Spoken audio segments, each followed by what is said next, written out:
Further north, as the ship headed towards Cadiz, John Forrest found he had a crisis on his hands.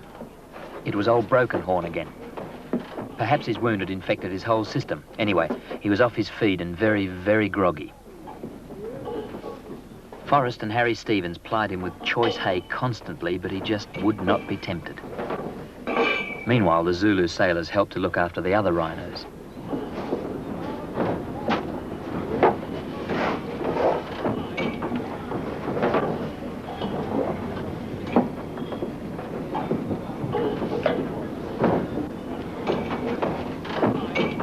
Antibiotics applied to the wound externally hadn't worked. His only hope now was a course of injections.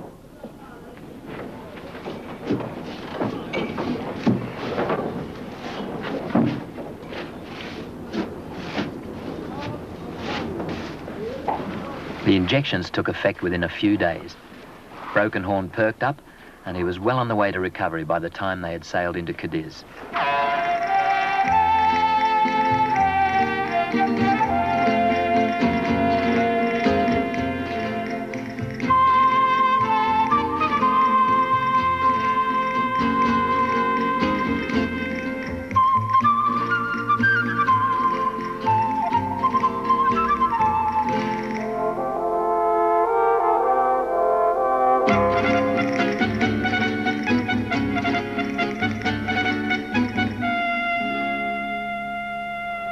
The rhinos were certainly the most exotic cargo the Kinnaird Castle had ever carried, but the ship still had to earn a living with more everyday freight.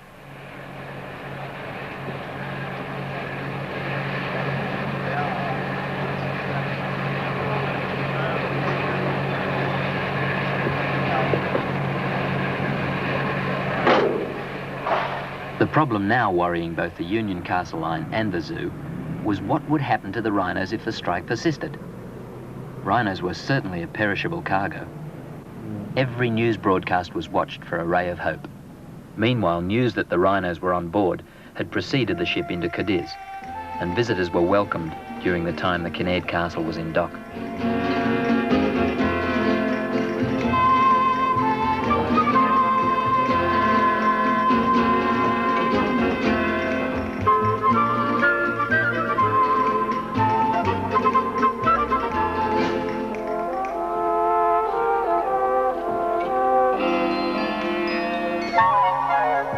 Farewell and adieu to you fine Spanish ladies. Farewell and adieu to you ladies of Spain. For we've received orders to sail for old England, and perhaps we shall never more see you again. We'll rant and we'll roar like true British sailors. We'll range and we'll roam over all the salt seas until we strike soundings in the channel of old England. From here to the Scillies is hundreds of leagues. We'll rant and we'll roar through the old Bay of Biscay. We'll range and we'll roam to the shores that we know, for we've a rare cargo to take to old England, and we'll sing out a cheer when we pass Plymouth Hoe.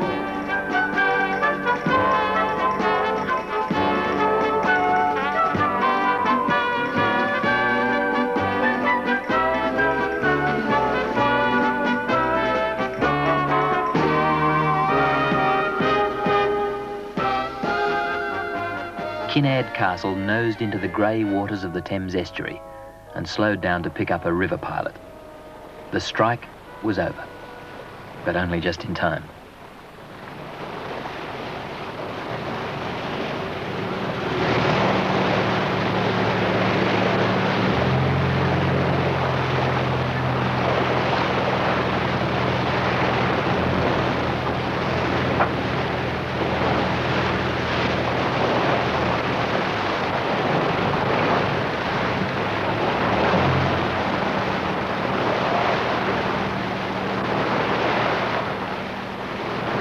Some very strange cargoes have sailed upriver to London docks, but not even a Trinity House pilot could be blasé about this one.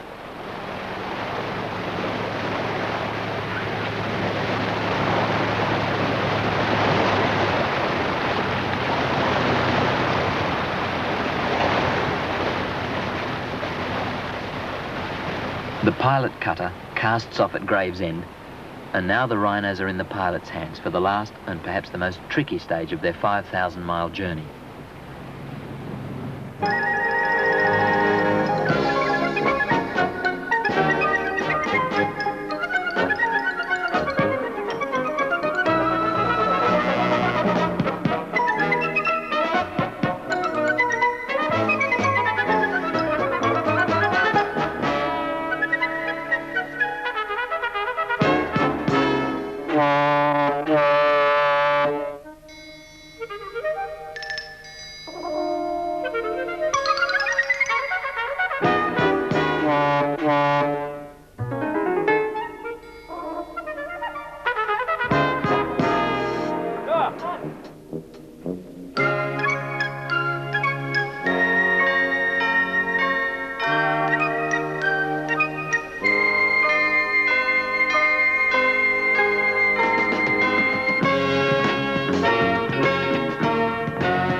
Do the strange sounds and smells of London's dockland trouble a rhino? Does it have a memory that can hark back to those carefree days left far behind in the Umfolozi bush? Proud, proud London River, quite another view from the land you knew. Do you dream about your Umfolozi and the world that you left behind? Burnt African country, sun-baked hollows and mud-caked wallows. Way, way back in Umfolozi, In a world that seemed unconfined. sounds, sounds of the bushveld. Do you hear them now through our city row? Far, far cry from Umfolozi, in this world of a different kind.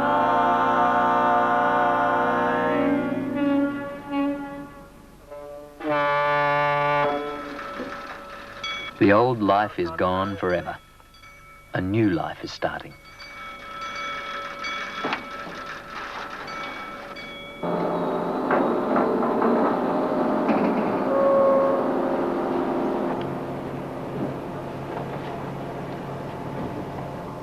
The Kinnaird Castle eases into the narrow dock entrance with only a few feet either side to spare. It's a lot harder than getting a white rhino into a crate. Meanwhile, the London traffic just has to wait.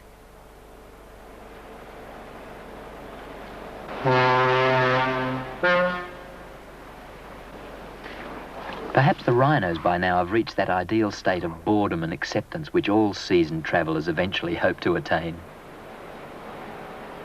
South West India Docks. The name has a nostalgically oriental ring to it. But by any standards, they're a long, long way from Umfolozi.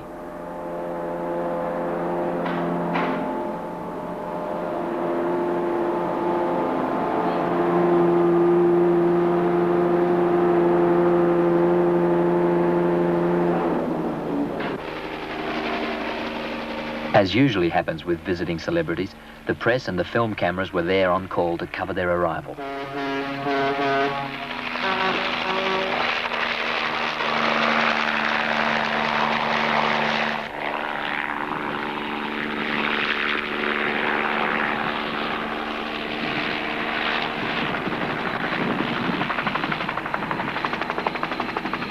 The English sunlight, pale imitation of the real thing though it may be, is about to be shut out. The crate doors go on for the unloading. Meanwhile, the TV film cameras try and get as much in the can as possible, in their own inimitable way. Look, I wonder if you could just turn that rhino's face round to the camera there. No, just a bit to the left with that crate there. Look, I wonder if you could remove the mast post and I could get a terrific shot. Yeah, lovely. That's lovely. Hold it. Sea air has made old Broken Horn's recovery complete. He's fit to go ashore and start a new life in Britain with the rest.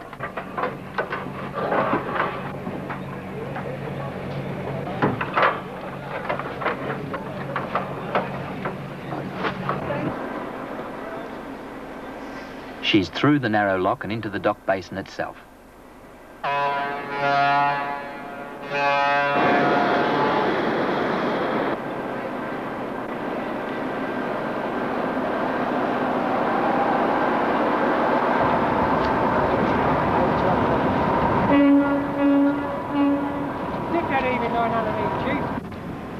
We want to go home. He's going to give us another offshore one, isn't he, Bill?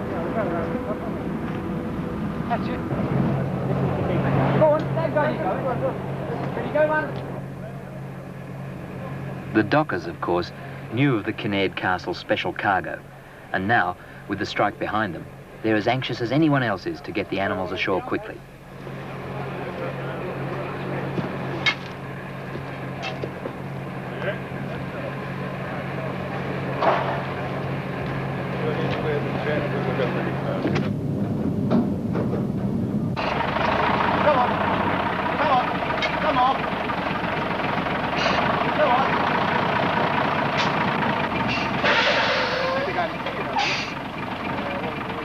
Docker and rhino.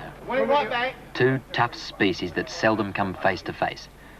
Sort of irresistible force meeting almost immovable object. But there's little doubt who shows the maximum curiosity about whom.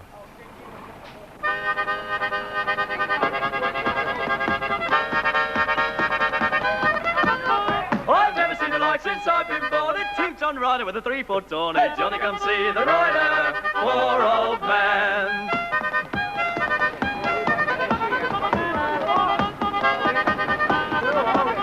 White rider, he's just got off of an ocean liner. Johnny, come see the rider, poor old man.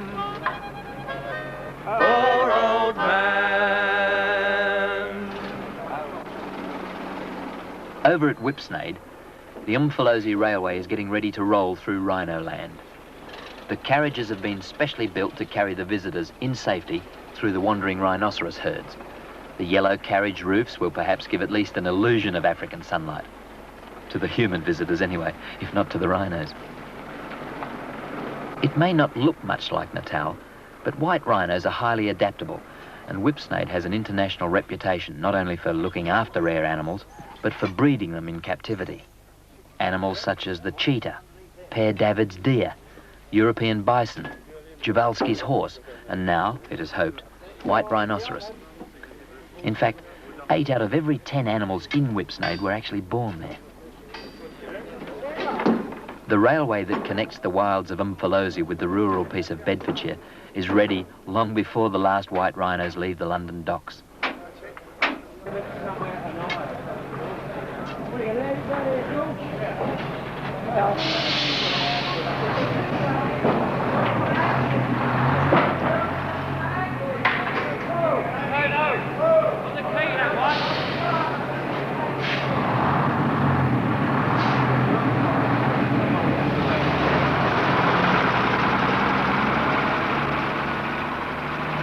Well, the final stage of a 5,000-mile journey is ready to begin. But first, just a brief encounter with one of London's bobbies, the Port of London Police. Hello, hello, hello. Hello, hello, hello. What you got inside that crate? A couple of tons of rhinoceros. Now listen, don't be funny, mate. I suppose the next thing you'll be telling me is that you're off to Whipsnade Zoo. Well, you won't be laughing so loud by the time I'm finished with you. Hello, hello, hello, hello, hello, hello. You've got a great big heavy load. Now let me guess just what you've got inside. Another rhino? Well, I'm blown. Do you expect us to swallow a yarn like that? Don't let me have any more of your cheek. You better be on the trail before you're telling the tale to the beak. Well, their papers seem to be in order.